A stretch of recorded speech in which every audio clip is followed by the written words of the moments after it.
mwayibonye. Reka dusenge. Okay. Tuzamu manichora. Hallelujah. Atukufu. Hallelujah. Hallelujah. Hallelujah. Hallelujah.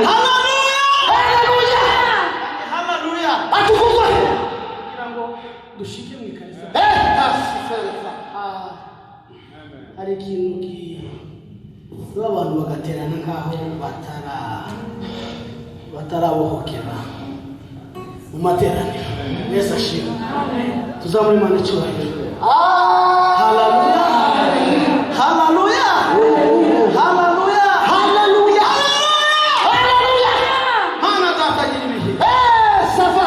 Turi imbere y'amaso yawe. Kaneta la pestilefo. Uyu mugoroba icamunsi. Yewe nawe twarababanyi. Twagira ngo tukurabirwe neza. Twara kwifatanya n'ibyo. Yesu w'i Nazareti. Igitambo gitambwa hano. Ashimwe Yesu w'i Nazareti. Igitambo gitambwa hano n'abagaragu bawe. Ashimwe Yesu w'i Nazareti. Ishimwe nawe. Imitima yacu datawe. Ashimwe Yesu. Uyishimire. Maze kino gitambo kigihumurire neza. Mu izina ry'Umwami wacu Yesu. Amen. Nambwire vuba. Vuba.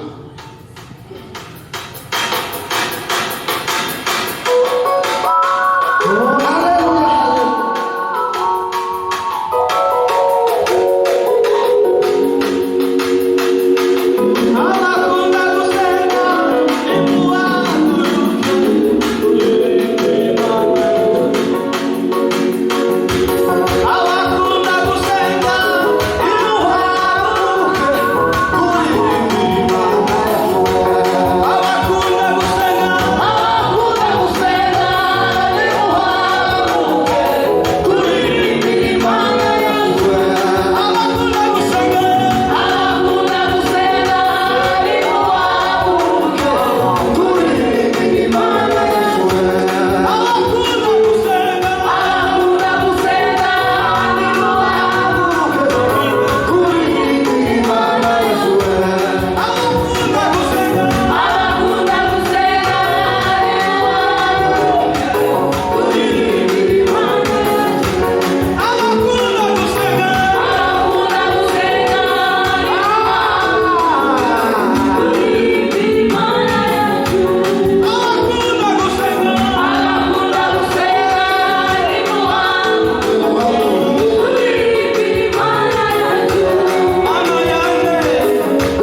ry'Imana iratubareze bindi bikurikira.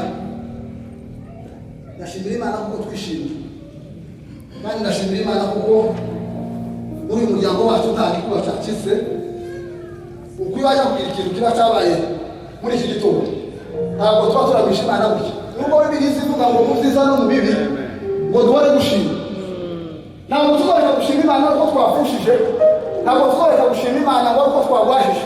Bibiliya ivuga ngo mu byiza no mu bibi dushima Imana. Kubera ko ibintu byose bijya kujya, nuba mubonye ibintu byiza byinshi byiza imbere kibi, uzitegura kuko ntogati kuba n'ikindi kibi. Ikintu cyo kwereka ko kuri iyi si ni ibintu bibiri bibaho, habaho kwishima, habaho kubabara. Musome ijambo ry'Imana muri Zaburi, aho ya Dawidi, ariko Dawidi yarabishima. Imana ibintu byose twagukora, ibintu byose twagukora. Iyi ni pedikeri ya Dawidi. Niwo mugabo waramije Imana, ari waravuga ngo reka acebo. Tukaza kubona ko tuzina twe tugatanga ko twayandikije. None arabo bari mu gufunga, ari kuwambagira hamwe. Kubera gusabira gusabo, tubebe kugira ngo timice sitire. Ariko Dawidi yageze ahantu Imana kubera kumenya agaciro k'Imana yakoze mu bugingo bwe. Agera acebo. Ariko mwebwe mu mubikira tikati muzi Imana yakoze. None dusome ijambo ry'Imana hano gira tuje kurekera gutyo. Kugira ngo mwumve neza ko kimeze. Dusome muri Zaburi dishimari. Ni Zaburi ijana na gatatu guhera aho ngaho.